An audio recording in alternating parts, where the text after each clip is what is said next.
Details చూస్తే publicity కోసమే తెలంగాణ ఎమ్మెల్యేలు పవన్ కళ్యాణ్ పై వ్యాఖ్యలు చేస్తున్నారని అన్నారు.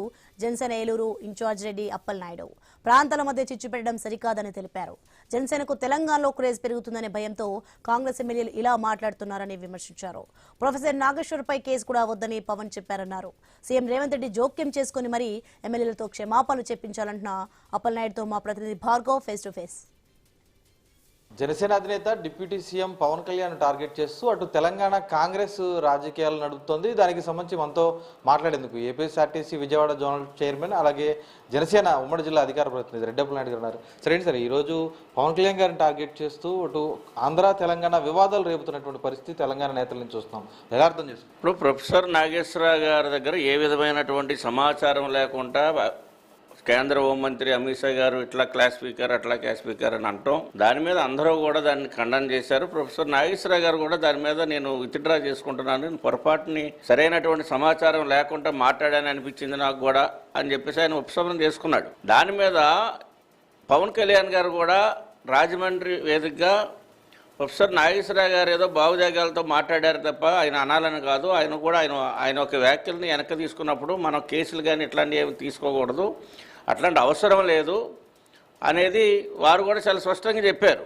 కానీ ఇప్పుడు ఏంటంటే తెలంగాణలో జనసేన పార్టీ బలపడుతుందనేటువంటి ఆలోచనతో కాంగ్రెస్ ఎమ్మెల్యేలు శాసనమండలి సభ్యులు వాళ్ళు అక్కడ జనసేన పార్టీ దెబ్బతీయాలి, జనసేన పార్టీకి అక్కడ వేదిక ఉండకూడదు, పవన్ కళ్యాణ్ గారు తెలంగాణలో ప్రవేశించకూడదు, తెలంగాణలో ఉన్నప్పుడు కూడా రాజకీయాల్లో ప్రవేశించకూడదు అన్నటువంటి ఒక ఆలోచనతో, కుట్రపూరితమైనటువంటి ఆలోచనతో ముగిసినటువంటి వివాదాన్ని మళ్ళీ రెచ్చగొట్టి ప్రాంతాల మధ్యలో గొడవలు పెట్టి వారి యొక్క పార్టీకి లబ్ధి పొందాలి అన్నటువంటి ఆలోచనతోనే ఈ రోజున అనిరుద్ధ్ రెడ్డి మరి చాలా ప్యాకేజీ తీసుకున్నప్పుడు ఈయన ఉన్నాడా, ఈయన ఏమైనా ఇప్పించాడా, అసలు ఈయనకి అసలు పవన్ కళ్యాణ్ గారి స్థాయి ఏంటి, అనిరుద్ధ్ స్థాయి ఏంటి, అదేవిధంగా మందుల శామ్యుల్ ఆయన కూడా మరి చాలా ఘోరంగా మాట్లాడుతూ ఉన్నాడు. అదేవిధంగా ఏంటంటే కొంతమంది చదువు వచ్చా, అసలు ఏమొస్తే పరిపాలన ఎట్లా చేస్తున్నారు ఇవాళ ఆంధ్రప్రదేశ్లో డిప్యూటీ సీఎంగా వాళ్ళు ఈ సమాజాన్ని తప్పుదోవ పట్టించే విధంగా, పబ్లిక్ని తప్పుదోవ పట్టించే విధంగా, యువకులను రెచ్చగొట్టే విధంగా, ప్రాంతాల మధ్యలో గొడవలు పెట్టి చిచ్చులు పెట్టి దూరాన్ని పెంచే విధంగా ఈ రోజున వాళ్ళు చేసేటువంటి పనుల మీద చాలా సీరియస్గా ఈ రోజున మరి ప్రభుత్వాలే సుమోటోగా కేసులు వాళ్ళపైన నమోదు చేసి వాళ్ళు అరెస్ట్ చేయాలి. చెప్పకపోతే జనసేన పార్టీ నాయకులు కానీ, జన సైనికులు కానీ, వీర మహిళలు కానీ, పబ్లిక్ కానీ, ఈ రోజున మెగా అభిమానులు కానీ ఎవరు కూడా సహించేటువంటి పరిస్థితి లేదు. దీనిపైన తీవ్రమైనటువంటి పరిణామాలు ఉంటాయని చెప్పి హెచ్చరిస్తూ ఉన్నాం. ఈరోజు దాదాపు 12 సంవత్సరాలు అవుతుంది రాష్ట్రం విడిపోయి. జూన్ 2వ తారీఖు కూడా వాళ్ళు కూడా వేడుకలు చేసుకోబోతున్నారు తెలంగాణ. ఇంతకాలం కూడా సోదరభావంతో ఉన్నటువంటి ఆంధ్ర తెలంగాణ ప్రజలందరూ కూడా ఇటువంటి వ్యాఖ్యలతో ఏ విధంగా రియాక్ట్ అయ్యేటువంటి అవకాశం ఉందనుకోవచ్చు. అటు తెలంగాణకి ఆంధ్ర పోలీసులు వస్తే కూడా ఊరుకోమని ఒక ఎమ్మెల్యేలు చెప్తుండే. ఎలా ఈడేవాడు ఊరుకోపోవడానికి ఆంధ్ర పోలీసులు అంటే ఇదేమన్నా పాకిస్తాన్ ఇండియా కాదు కదా, భారతదేశంలో భాగం. భారతదేశంలో ఎక్కడికైనా వెళ్తుంది పోలీసు. భారతదేశంలో ఏ రాష్ట్రంలో నేరస్తులు ఉంటే, ఏ రాష్ట్రంలో ముద్దాయిలు ఉంటే వాళ్ళ కోసం పోలీసు వెళ్తుంది. దాన్ని చట్టపరంగా వాళ్ళ యొక్క పర్మిషన్ తీసుకొని చట్టపరంగా అరెస్టులు చేస్తుంది. ఇది భారతదేశ పౌరులుగా ఎక్కడికైనా వెళ్ళొచ్చు. వీళ్ళెవరు చెప్తానికి? మరి రేవంత్ రెడ్డి గారి ప్రభుత్వంలో ఉన్నటువంటి ఎమ్మెల్యేలు ఆ రకంగా మాట్లాడుతున్నప్పుడు ఒక ముఖ్యమంత్రిగా తను ఖండించవలసినటువంటి అవసరం ఉంది.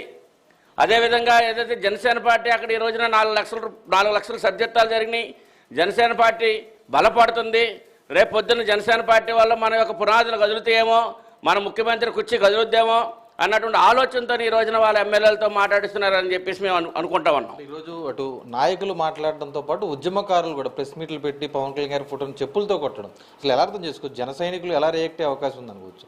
ఓవైపు చంద్రబాబు కానీ పవన్ కళ్యాణ్ కానీ ఇక్కడ ఇల్లు ఖాళీ చేసి వెళ్ళిపోవాలి, వాళ్ళు హెచ్చరికలు జారీ చేస్తున్నారు. సాధారణ ప్రజలకు కూటమి ప్రభుత్వం ఎలాంటి భరోసా ఇవ్వబోతుంది తెలంగాణలో? అంటే నేను కూర్చొని లెగిస్తే మంచోడిని కాదని, కాళ్ళు లేనాడు ఏమంటాడంటే వికలాంగుడు నేను లెగిస్తే మంచోడిని కాదంటారు. ఆ ఉద్యమకారులందరూ కూడా సింగిల్ ఆర్మీ లీడర్స్. వాళ్ళ వెనకమాల ప్రజలు ఉండరు, వాళ్ళ వెనకమాల సపోర్ట్ ఉండదు, మైకులకి మాత్రమే పరిమితం వాళ్ళు. ఒకసారి పవన్ కళ్యాణ్ని ఆయన టచ్ చేసి చూస్తే ఆ ఉద్యమకారులు ఒక ప్రతిభ ఎంత అనేది తెలుస్తుంది. వాళ్ళు ఎవరో కూడా ఊరికే మీడియా ముందు చెప్పులు ఇసరటమో చెప్పులు తీయటమో అది సరిపోదు. ఎందుకంటే పబ్లిసిటీ కోసం అది. వాళ్ళు పిలిస్తే ఎవరు జనం కూడా వచ్చేవాళ్ళు లేడు, వాళ్ళకు వచ్చి వాళ్ళే తెచ్చుకోవాలి. అటువంటి నాయకులు వాళ్ళ కోసం మాట్లాడి వాళ్ళ ఇమేజ్ పెంచడం కూడా కరెక్ట్ కదని నేను అనుకుంటా ఉన్నాను. చూస్తున్నాం ఈరోజు అంటే అటు తెలంగాణకు చెందినటువంటి నేతలందరూ కూడా పబ్లిసిటీ కోసం పవన్ కళ్యాణ్ గారిని టార్గెట్ చేస్తూ ఈ విధమైనటువంటి విమర్శలు చేస్తున్నారు. తెలంగాణ అటు ఆంధ్రుల సమిష్టి కృషితో డెవలప్ అయినటువంటి ప్రాంతం హైదరాబాద్, కానీ అక్కడ ఉండడానికి ప్రతి ఒక్కరికి హక్కు ఉంది. ఇటువంటి వాటి పట్ల అటు సీఎం రేవంత్ రెడ్డి కూడా జోక్యం చేసుకుని వారితో బహిరంగ క్షమాపణలు చెప్పించాలంటూ కూడా రెడ్డి అప్పలనాయుడు కోరుతున్న పరిస్థితి కనిపిస్తోంది. Camera person చంటితో